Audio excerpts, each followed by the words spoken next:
Boom, yo, what up, everybody? Welcome to another episode of Wholesale Hardknocks. Today, we're going to go through pretty much like a wholesale live training, like bringing it back to the basics. How do we get deals done? Essentially, that's what we're going to do. Now, Daryll is out being a badass, networking, doing all the things. So he's at an event right now. So I'm going to steer the shit for today. I actually am going to bring my business partner on here in a couple minutes. We're going to go over what our business looks like and just show you guys how we, in our business, get deals done. I also had some people on Instagram who had some questions for me. So I wanted to open it up just to begin with some questions. So whoever's watching, if you guys have any questions, we'll do like a Q&A in the beginning here for the first 15 to 20 minutes. I know there was a couple questions that I got from IG. We're waiting on Andrew, my business partner, to get in. What I'll do is I'm gonna put this in the comments right here. So if you guys are on YouTube, right there, I just posted in the comments the StreamYard link. You'll be able to click on that link and actually come up on the live and ask some questions. So like I was saying, there were some questions that I had on Instagram. And I was like, hey, I'm actually doing a live training. Why don't you guys come up and ask some questions? So not sure if they ended up making it to the live or not. But if they did, feel free to hit that link or even just ask your question in the chat. And we'll get rocking and rolling. To begin, here comes my business partner. To introduce you guys to my business partner, his name is Andrew. He's my integrator. So he's the guy that pretty much implements everything, right? Like he's the implementer. He implements the lead generation and, all the data. He tracks all the KPIs and he does all that type of stuff. I would not be able to do these lives and, go on a bunch of seller appointments and everything like that if it was not for Andrew. So I'm going to bring him up here. I don't know if he's ready yet or not. I'm not seeing his camera, but Andrew, let me know when you're ready, bro.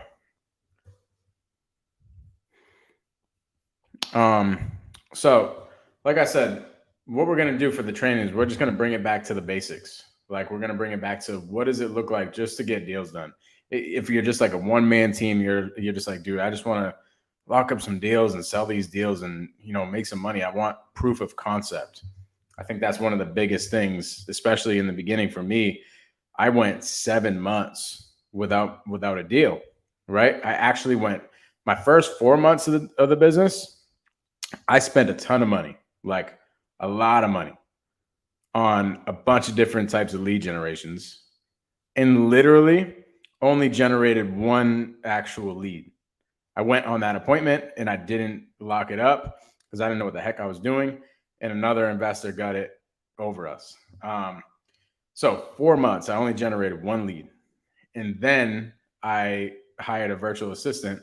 The virtual assistant came on and she started generating me leads like pretty much ASAP. In the first day that I hired her, she was generating me leads, which was really cool. She already worked in a business before. So she already knew, how to, she knew what dialers to use, what CRMs to use and all the things, all the softwares and stuff. And she helped me set everything up and she literally generated leads the first day.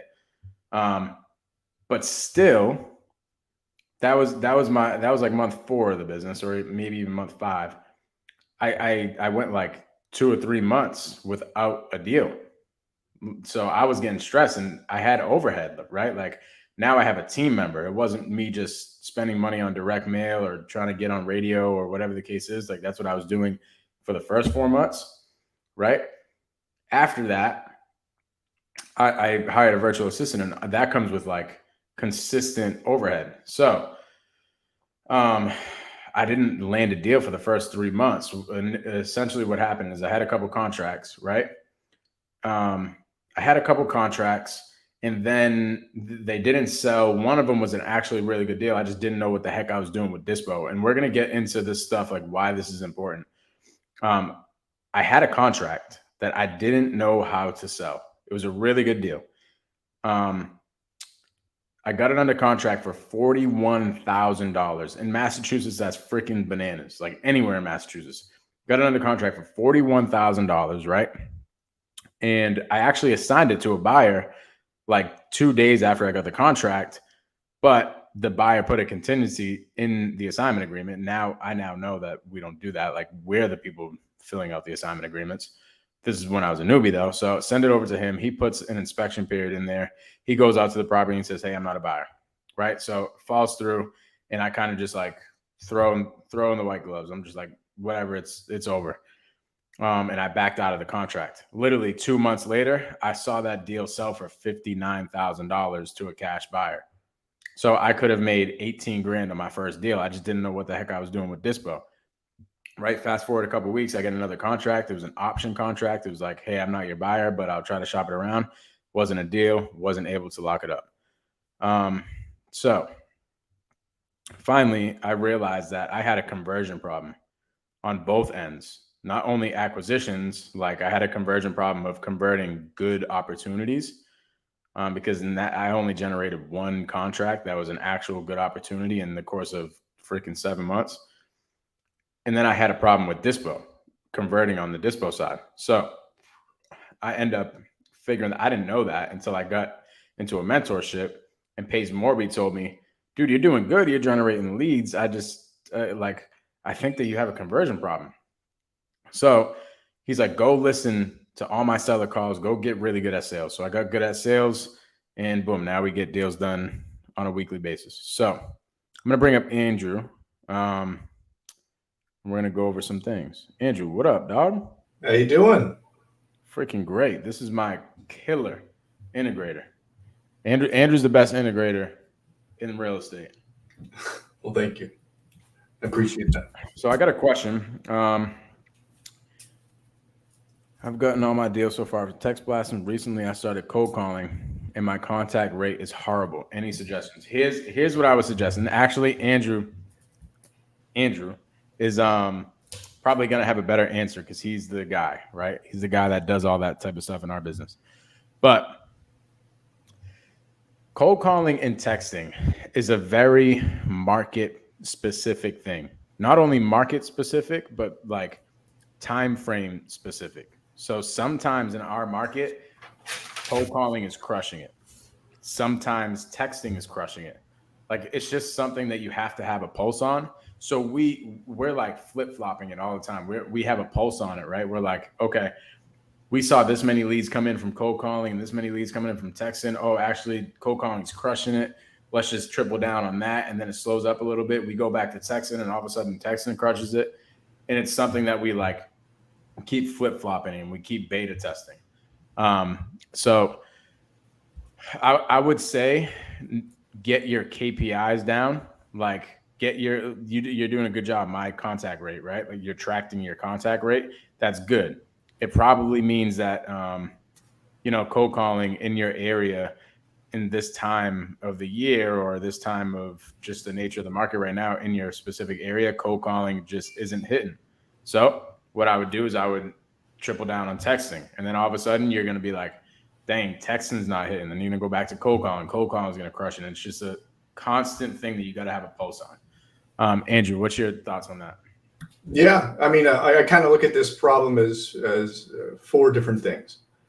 So as market, as Mike had mentioned, this time frame, obviously, right? And by time frame, and by market, we mean like Massachusetts, right? Or East Coast, West Coast, right? Just think of a regional type thing. So that can be either a small, a town or a state or a region, however you really want to look at it. The same lessons kind of unfold throughout. Time frame is in reference to, it's not just necessarily, time of the month, right? Time of the year is a very big one, right? Obviously in the spring, people are more apt to move. I mean, psychologically that just rings true. You feel like you're freer of movement in the summer. You're not worried about freezing, right? So there's a higher probability that people are going to move in the warmer months than there are in the colder months.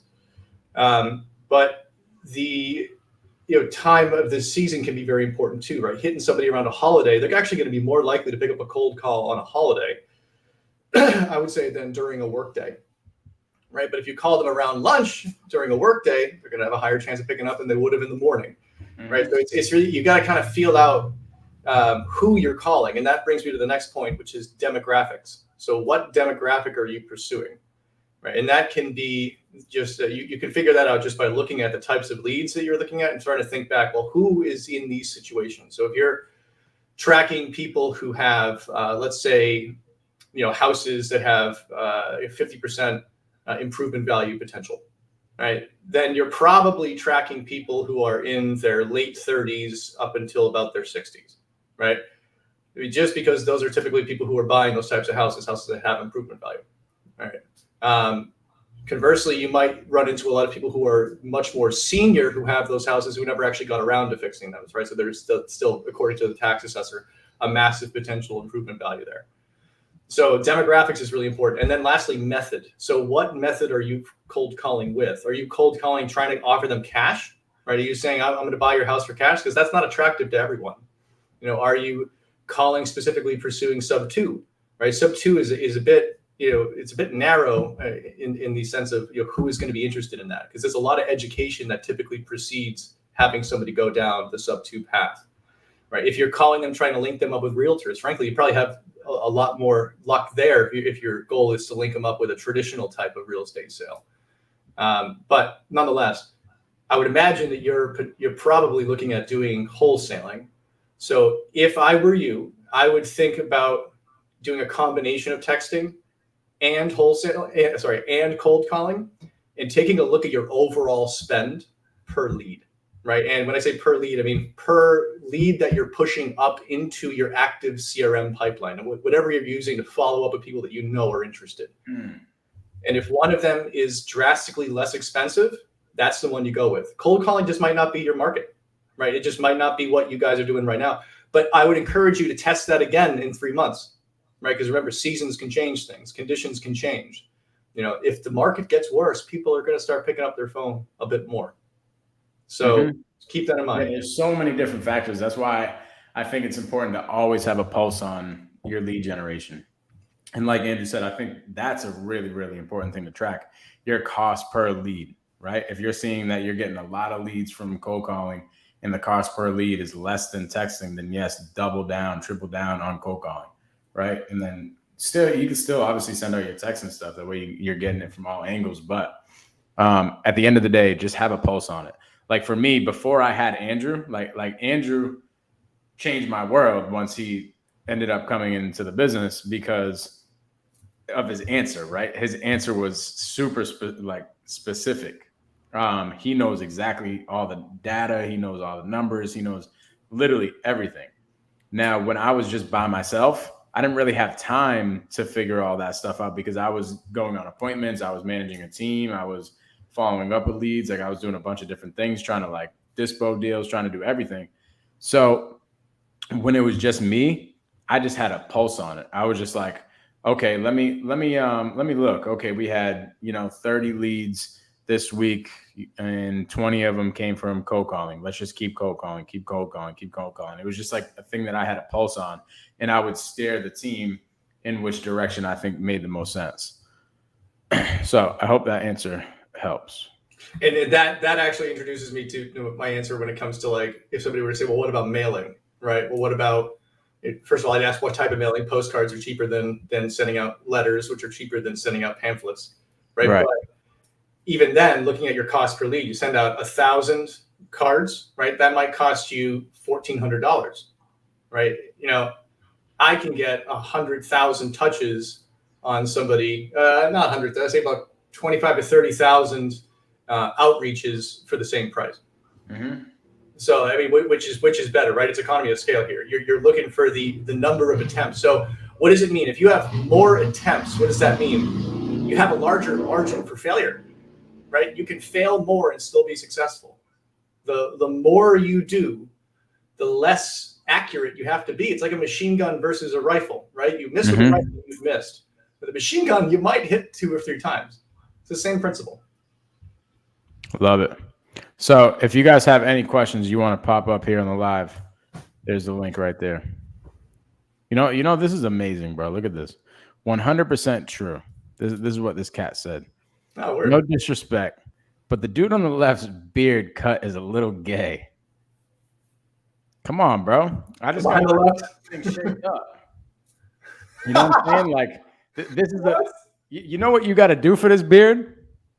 I can't even say it on live. It's too explicit. You know what I'm saying? Like, like, you know what I'm saying? Like this beard. You know, you gotta get in there with this beard. You know what I'm saying? Oh my Like, God. gay, bro. I could tell you. You don't get it. I'm not saying that. I'm not going down that road. I don't. Anyways, I freaking love it. So that StreamYard link, if you guys want to pop up, if you guys have a question. Andrew, let's bring it back to the basics. Mm-hmm. Right? Like, let's just say, what is the most important thing to wholesaling? Like, if you don't have one thing, then like, what's that one thing that you need? I'm not a one thing type guy, but I mean, I would say you need to have at the core of it, I think at the highest level, you need to have a team and a plan. Because I don't let me re-ask my question. Sure. If there was one thing in the business that you made money from, what is that one thing? Sales. So where do you get a sale from? You from a lead that you bring up and a lead. Okay. All right. So that, like, in its most simplest form, a lead is exactly how you make money. Oh, sure. Yes. Like with anything, actually. Brad Lee, if you guys know Brad Lee, he's the man on Instagram. But Brad Lee was saying the other day, he's like, dude, if I was broke, I would literally go to places like Home Depot or even go to my homies who have businesses and stuff like that and be like, let's just say there was a painter that was one of his homies. He would go to his painter and be like, bro, do you want more jobs? Like, if I brought you a job, would you pay me? And they're like, yeah. So what ends up happening, right, is he goes out and finds the painter a job and gets money for it. What does he go get? He gets a lead. So literally in any type of business, you just need leads. So let's start off with, like, in order to generate a lead in wholesaling, what are the bare necessities in your opinion? The bare necessities to qualify that lead or to find them? Just to get it, just to find it. Am I trying to find one or many? Say that again. Am I trying to find one or am I trying to find many? Just a couple of them. Door knock. Just walk up, knock on the door, ask people. So essentially you need to go find somebody. Like, you need somebody to go prospect. You need a prospect. Mm-hmm. You know, whether that's a list or like a list with a bunch of phone numbers or a list of just addresses that you're going to go door knock or whatever. Like, we're not going to get into the weeds of all the different types of, for sure. I follow you now. Yeah. all the different types of lead generations, but you need prospects. You need somebody to go after. This could literally be anything because there's so many different types of lead generations. You could be reaching out to realtors. You could be reaching out to homeowners directly via phone. You could be reaching out to other wholesalers, to JV. Like, there's so many different people that you could be reaching out to go find your leads. But at the end of the day, you need prospects. So you need a list of people that you're going to go contact in order to go find your leads. So in me and Andrew's business specifically, we are direct to seller, cold calling, and texting. Like, that's the main thing that we do. So where does it start for us? It starts with a list of prospects, and those prospects are names, phone numbers, and addresses, right? So now that we know that, now that we have prospects, what do we have to do with those prospects? We have to begin reaching out to them. Mm-hmm. So now we have to convert those prospects into leads. It would be like, I talk about prospecting like a McDonald's sign, right? A McDonald's sign in front of a big McDonald's is the prospecting. They're prospecting cars driving by. And that sign converts a prospect driving by into a lead once the lead looks at the sign and is like, oh, I'm kind of hungry. I'll take a cheeseburger and I'm going to go into the drive-thru. Now that it goes into the drive-thru, it is now a lead. So we got to get our sign to get people to go in the drive-thru. So what do we have to do? We have to contact these people directly. And for us to get them in the drive-thru, we have to have a conversation. Right? So then we have a conversation and somebody finally says, yes, I would eat a cheeseburger, or yes, I would sell my house in our case. Now that they said that they would sell their house, what happens from there? Well, so now you got to negotiate it. Mm-hmm. So it's not just, because, I'll sell my house for $2 million today. It's not worth $2 million. Mm-hmm. Right. So you gotta find a middle ground. Ideally a spot where both parties are winning. You got to understand the leverage in both directions in order to do that. And then after that, you have to go and do the same thing all over again with a buyer. Mm-hmm. Right. So it starts with following up, pulling some information, figuring out what the prospect needs and, what the prospect is all about. You might have to follow up 10 times, 15 times, 20 times even, until you finally do the last step of the sales process, and that is convert a lead now into a deal, which means you are now converting the lead into a contract. So now that you have a contract, right, what happens now? You got to sell it. Now you have to go take it to a whole different business. So you brought it through a whole system, right? You brought it through prospecting, lead generation, converting. Now you have to go through that process again.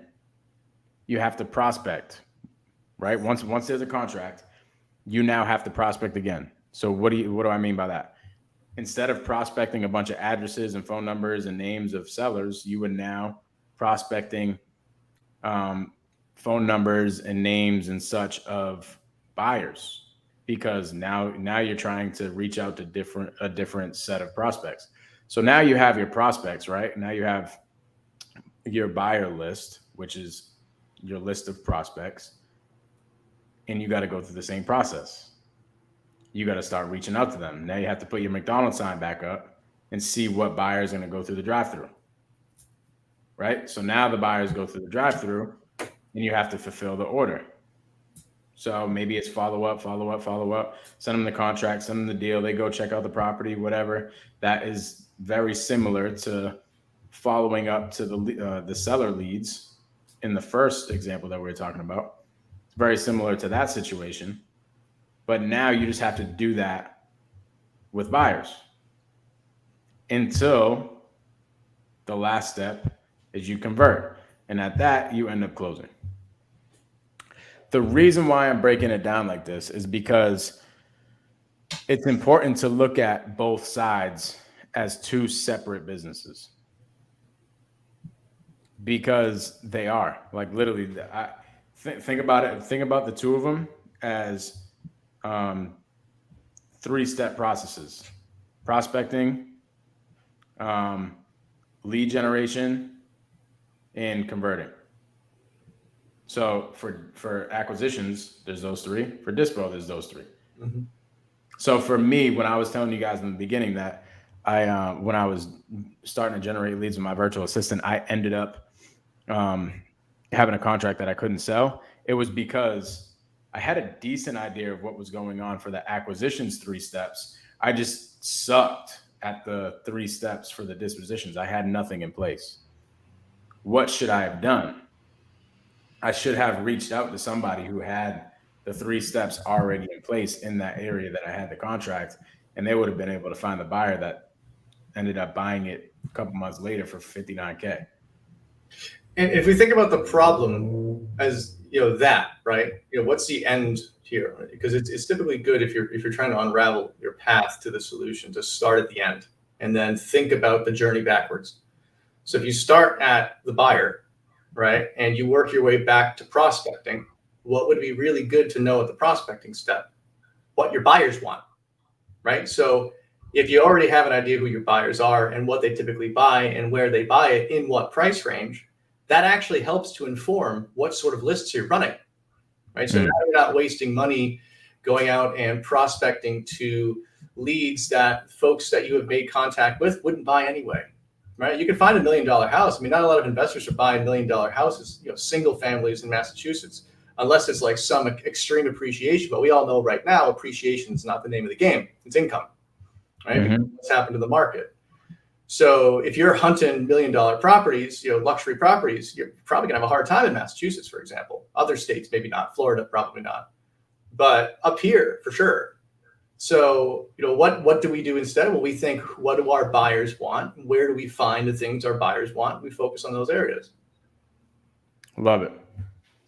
So let's look at something, right?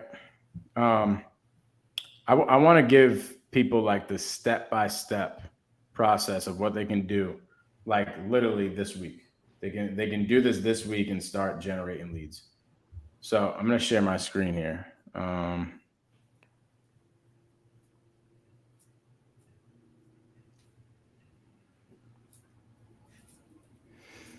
So like I was telling you guys, me and Andrew, we run a direct to seller acquisition business. So I'm not going to go step by step on how to build out a dispo business or how to build out a direct to realtor business or how to build out a door knocking team or something like that. We are direct to seller, cold calling and texting. So I'm going to break down literally exactly what you need in order to do that. So Andrew, if Andrew was starting out right today, and he needed to generate a lead within the next freaking 4 hours, what is the first thing he's doing? Me personally, or is it fictitious me? Just it doesn't matter. I would go, I'd find a texting platform and I'd start, firing out to people that I generated off of some research list, right, as fast as possible. I'd research, skip, text, personally. Okay, so what's the first thing that you would do? Like bring it back really, really basic. Like literally the first thing that you would do. What software are you going to? So I prefer batch leads. So okay, batch leads. Let's stop there. So the very first thing Andrew's going to do is he's going to go to batchleads.io. Now, what is Andrew going to do on batchleads.io? I'm going to create an account. Okay. And then once I create the account, you guys can actually, I would recommend if you genuinely are just starting out, just do everything within that platform, right? You can, there's no reason for you to venture outside of that, especially if you're on a limited budget. Right? So you can use that platform to research, right? You can run lists. You can use that platform to skip trace. You can use that platform to text. If you integrate it with a platform called Smartphone, you can even use it to call, right? So that is where I'd recommend somebody who wants to take a technological approach to this. That's where you start out. And if you are at a very, very limited budget, just do that yourself, right? So you're gonna actually send out the text messages yourself and receive them back. If you have a little bit of extra money, let's say somewhere in the realm of $200 to $300 a week, I'd recommend hiring a virtual assistant to have them do that portion, and then you do the phone calls for leads that are hot. So once you create an account and batch leads, what do you have to do? Once you create you got to go and find out who you're going to advertise to. So you got to figure out your market. Oh, I like that. So search market for first, right? Mm-hmm. So let's call it Boston. That's where me and Andrew are based out of. So let's call it Boston. So you're gonna search for a whole market where you're going to market to your people to. Then what do you got to do from there? Now that you know that you want to find houses in Boston, what are you going to do? How are you going to filter it? Because what's going to end up happening is if you search Boston on batchleads.io to prospect people, you're going to end up getting like tens of thousands, if not hundreds of thousands of properties. So you got to filter that down. So how do we filter it? you have to figure out situations where people want to sell. Filter. Okay. Got it. So now you're going to filter like maybe people are in pre-foreclosure, right? Maybe people are going through a divorce. Maybe people are going through probate or something like that. So you have to filter out pain points. And now instead of it being 100,000 properties, now it maybe comes down to like 10,000 prospects. So now that Andrew has batchleads.io and he has, pulled this list, and this list is now in batch leads, what does he have to do? What do you think? So now Andrew has to skip tracing. And what does this mean? So now Andrew has, up to this point, Andrew has names and addresses. Okay. But that doesn't help. Unless we're going out door knocking, we need to reach out to these people directly. So what's the last final piece? We need phone numbers.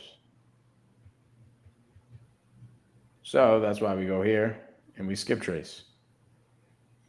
You can actually do this right in batchleads.io. Now, here's the thing. There's probably people out here like, dang, I use PropStream, or I use another thing, whatever. Like, don't worry about the software. I'm just talking about batch leads because that's what we use. So the software does not matter.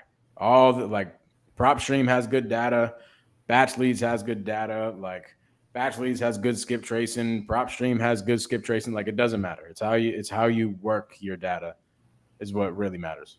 And keep in mind, the approach that we're taking here is, economy of scale. So this is not deep prospecting, right? Deep prospecting is, limiting what you skip, limiting what you look at. This is saying we are looking for the needle in the haystack. This is the bigger approach to this problem. So now that you have them, and now that you have everything, right? You have name, addresses, phone numbers. What do you got to do with these?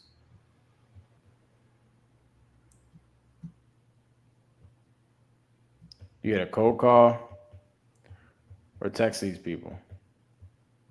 So for us, what do we use for cold calling, Andrew? Batch dialer. So this isn't batch leads. This is a whole different software called batch dialer.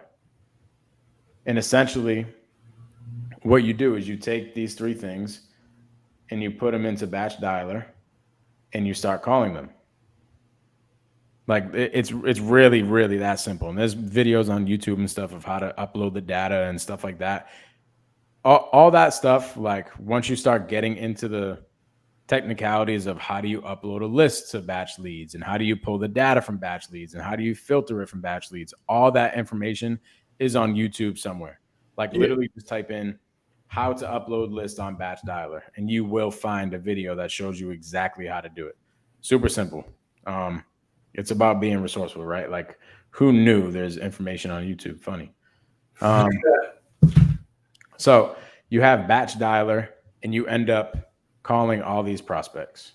Now, keep in mind, folks may not realize this. So batch dialer, batch leads, same company, actually. We're very, very, very closely affiliated. So you can actually link those two platforms together. So you can have your batch leads talk to your batch dialer. So you can in essence use the overall system to manage your leads. Now, when you're at a small scale, that's more than sufficient. And frankly, I wouldn't scale out of that until you can afford it, and you'll know when you can afford it. Love it. So that's one way to prospect and generate leads. We'll call this section leads down here, right? So once you call them, this is my little phone. You call them, you have a conversation, boom, they convert into a lead. That's when you cold call, right? Now, when you text, for our business, we use batch leads.io again to text. Actually, in the same exact software that we pulled our data, you can actually reach out to sellers directly via text. So essentially, you take these three things again, names, addresses, and phone numbers, and you put them into the text platform within the batchleads.io, or you can use another text platform. Doesn't matter. There's a bunch of them, right? But essentially, you want to upload your data into a text platform and do the same thing, right? You're going to reach out to them directly. Hey, would you ever sell your house? We'll go in on another video, like later, especially if you guys just watch my personal channel. I'm going to go over exactly what these conversations look like what we do as far as like our templates for text, how our cold call conversation looks like, all that. I'm going to go over that on another video like later on my personal channel.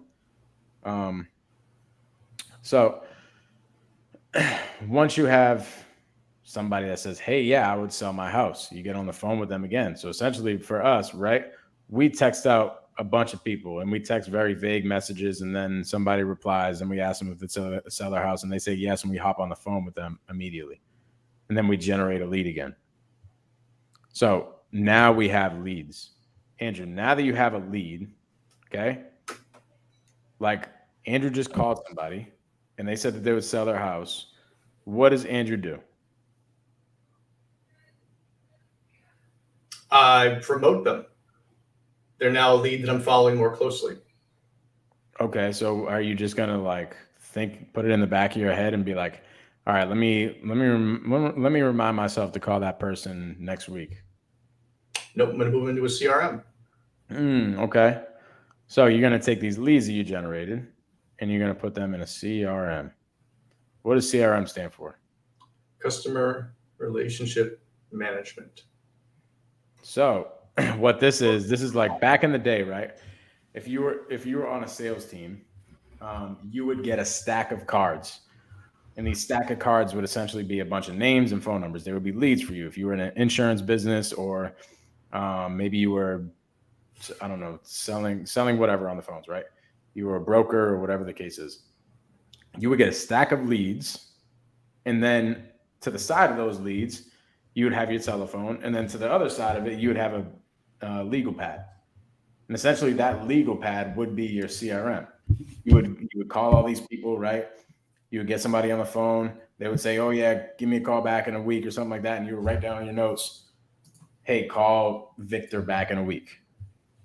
This is 2022, right? So we don't need a legal pad. We have a CRM. So we put these leads in our CRM. For me, I don't want to tell you guys exactly what softwares to use and stuff like that, because people will get wrapped up and be like, oh my God, Mike said to use Podio. Mike said to use RE Simply. Mike said to use Batch Leads. I got to use that. Doesn't matter. Every single CRM is going to work for you as long as you work for it. But I will tell you, if I was to give advice from my past experiences, and you were just starting out and you're like, hey, I only have a one-man team, I might have one virtual assistant, I would probably use Podio, because it's free for one, for the first like 500 leads that you submit. It's free and it's very easy. It's like user friendly to use in the beginning. But me and Andrew, this is where we started. We started in Podio, and then we ended up scaling up, right? We ended up getting way over 500 leads in our pipeline, and way more than just one team member. So Podio no longer served us justice. So we had to go to something called RE Simply. So now the CRM that we use is RE Simply. It's like, this is where you want to go if you want to take this shit serious. If you want to make this a hobby, cool. If you want to like make this a hobby for good, and you're just like, hey, maybe I'd like to do a deal every month or so, then yeah, cool, use Podio. But if you want to be a gangster and do this shit for real, RE Simply is where you want to be. Like I said, don't bash your head about the CRM. There's a bunch of CRMs over there. I'm just saying, if you want my suggestions, I would go with this, because this is what I can give you advice on. If you're like, dude, I don't know what's going on, why can't I upload leads to RE Simply or something like that, I can help you with those types of questions. So now that we have a CRM, we have these leads in a CRM, now you're going to be notified. Like, let's say I talked to Victor on the phone, and Victor said, hey, I would sell my property, but I just need to talk to my wife. Can you give me a call back on Monday? Boom. Now I have a task. I got a notification in my CRM that says I got to call back Victor on Monday. So on Monday, I call back Victor. And let's just say Victor says, yeah, I will sell my house for $100,000. And I go find out that $100,000 is a good deal. What happens? What do you get now? You get a contract. And literally, this is where me and Andrew's business, pretty much at this point, this is where it stops. Like, that's the line in the sand. Because after this, like, as far as like the team that we manage, after this, remember, there's two things. There's acquisitions and there's dispo. So up to this point, everything up here is acquisitions. But there's a whole different thing. There's dispo. So remember the three-step process. There's prospecting. There's lead gen. And then there's converting. So up here, we already took care of that. We got a contract now. We got a contract for $100,000. But what do we have to do? We have to go find a buyer for this contract. Right? Here's our buyer. We have to find a buyer that would buy this contract for $100K plus. So we need to find a buyer that would buy this contract from us for 10, 20, 30, 40, 50 grand. Okay, on top of the $100,000 that he's going to buy the property for. So there are people out there, just like we have a whole business dedicated towards acquisitions. There are people that literally have a whole business of prospecting buyers. You know, generating buyer leads and converting those buyers into actual buyers that perform on the contract. So there's wholesalers out here who literally just focus on this. They build out all the systems and processes just for this. So if I was just starting out, I would take this contract once I finally did all the things to get it, and I would go find somebody that has this operation already built out. And I would let them do 1, 2, and 3. And boom. Once you get that done, you have officially wholesaled your first deal.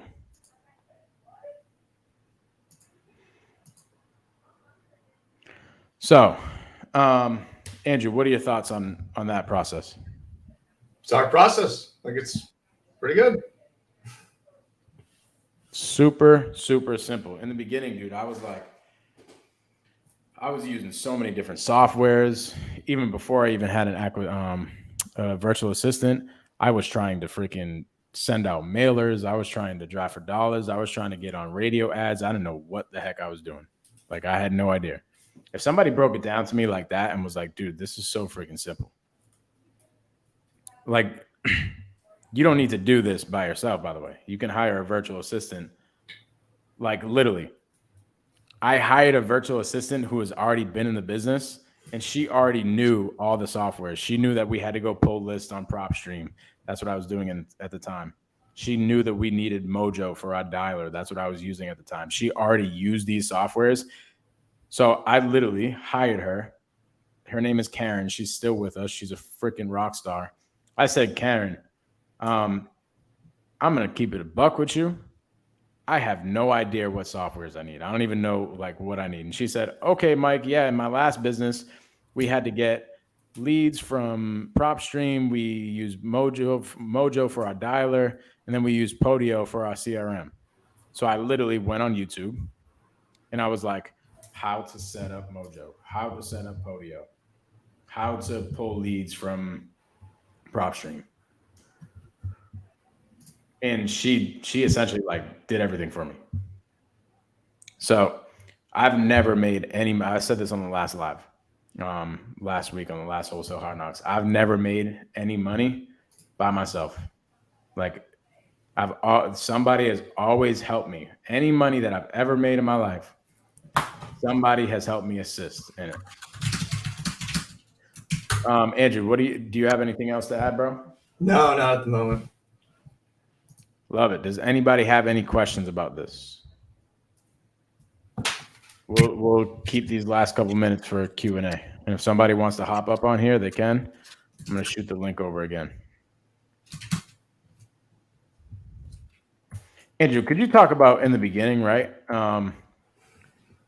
You tried doing this business before, right? Yeah, picking the wrong partner is a tough thing to do. Yeah, you have to find somebody who's your complement. And I'd recommend looking for somebody who works as hard as you do, who has a similar work ethic, who has a similar end goal, right? If you're talking with your friend of yours and you guys are fantasizing about doing something, he goes, gosh, all I want to do is make $10,000 a month. That's all I want, right? And in your head, you're going, yeah, that's a good start, right? Mm-hmm. Probably not. You probably don't align, right? So you're probably going to have a misalignment in work ethic. You're probably going to have a misalignment goals and ambition in risk taking, because this is a big risk, right? And you kind of have to have a combination of guts and logic, right? So you shouldn't both be guts. You shouldn't both be logic. If you're both logic, you'll never do anything. If you're both guts, you'll do too much and fail, right? You want to look for your complement. Yeah, I freaking love it. We'll do on my channel, bro, we'll do a whole breakdown of partnerships, like partnerships that we've been in before that didn't work and why our partnership has been going great so far. Like partnerships are a whole different, like literally we could probably have like a 2-hour conversation just on partnerships. So yeah, dude, I love it. So Jonathan asks, Mike, I use Google Sheets for follow-up. What's a simple way to set up Podio?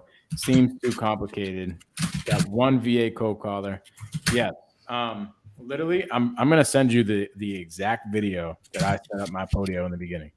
So if you guys don't know who Zach Ginn is, which you probably do, but it's funny right now. I'm searching in my YouTube thing, and it's literally popping up Zach Ginn Podio. Like it's probably from when I started. So I'm gonna put this video link in here. Zach Ginn's a cool dude. He's a young dude. I think he's probably like 21 years old or something like that. He breaks it down very simple of how to set up a Podio. So yeah, that's what I would do, bro. Podio is free, easy, very simple. Follow that video step by step, and Zach will give you a complete understanding of how to set it up. So Omar asks, what other free marketing is there besides agent outreach? Got you, bro. So there are so many different ways to generate leads. I would say free door knocking, right? Door knocking is a free way to do it. You could go prospect. Like me and Andrew did this before. We pulled all the pre-foreclosures in my city, and literally me and my acquisitions guy went out and prospected them.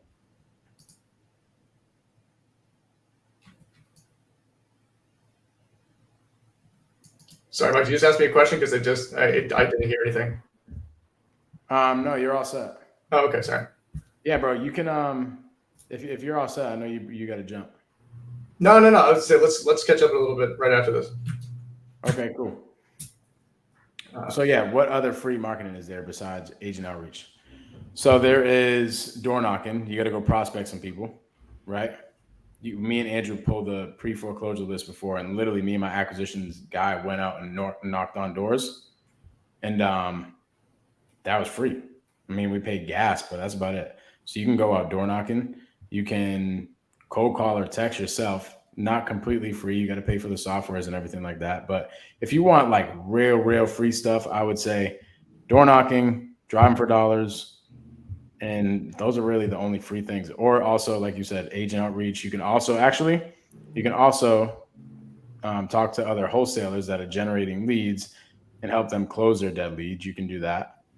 So there are so many ways. It's just about being resourceful. But Omar, what I would do, bro, is whatever it is that you are going to do, whether it's reaching out to other wholesalers, whether it's door knocking, whatever it is, I would be okay with not generating deals for the first like 3 months. I would be like, yo, I'm hustling. I don't give a shit. I'm doing this every day for 4 hours straight, and I'm getting to it. And I'm not stopping for 3 months straight. If I go 3 months and I'm like, this isn't for me, then whatever. But give it at least 3 months to gain some traction, because it takes a little bit. Literally, I told you guys, I didn't get my first deal. Yeah. 7 months. Yeah. You know what I'm saying? So love it. What Mike and I always say when things get tough, and maybe I say it more, but it's become kind of like my little mantra. Most people quit. Don't be like most people. That's it. Persistence, like there's an MIT study, I can't remember the name of it, out there. They said, what's the biggest differentiating factor between those who are, super wealthy, in the terms that we would agree in, and those who aren't? And it's persistence. It's just you look at failure and you go, you're just another day, and move on. Failure happens more than success does, right? You're gonna fail more often than you succeed. And the reason is because there are millions of ways to fail, and there are only a few ways to succeed. So of course you're gonna fail more. And the faster that you can realize that, the faster that you can internalize that most of it is failure, the easier it is to deal with it. And the easier it is to find success. And eventually you become deluded and think, I'm just successful. When in reality, no, you were a glutton for punishment for a long time. And you figured out how to find the good and the bad. Yes, sir. Yo, you ever seen it's like a meme or something where the guy's digging for gold, and one guy walks away, the other guy's like right there? Yeah. That was literally about to be me. I was going to walk away. I got into the sub 2 mental shit. Literally, it was my last shot in the dark, because I went up to that point. I went about freaking 6 months with no deals, no money made. And I spent a shit ton of money in those first 6 months. Right. And I saw a video of Pace. I think it was like an ad or something. I was like, you know what, dude, this is my last time. This is like my last money that I'm spending on real estate. If this shit doesn't work, I'm out. Like, I'm not doing this business ever again. This business is BS. I did it. Hopped on a Q&A with Pace literally the first day. And Pace said, bro, go learn how to talk to sellers. And I just got really, really freaking good at talking to sellers. And I started generating deals. So I was going to quit. I literally was going to quit. I just realized that I needed to tweak some things, but it's so important. Do not quit. So guys, if you guys got any value from this, please like the video, subscribe to both me and Daryl's channel. You guys will be seeing Andrew a little bit more on my personal channel. We're going to be giving out the value, man. Giving out the free game. That's what it's all about. If you guys have any questions, shoot me a DM at the Mike Gomes on Instagram. You see it right there. I'll get back to you as soon as possible. Y'all have a wonderful freaking Saturday. We appreciate y'all.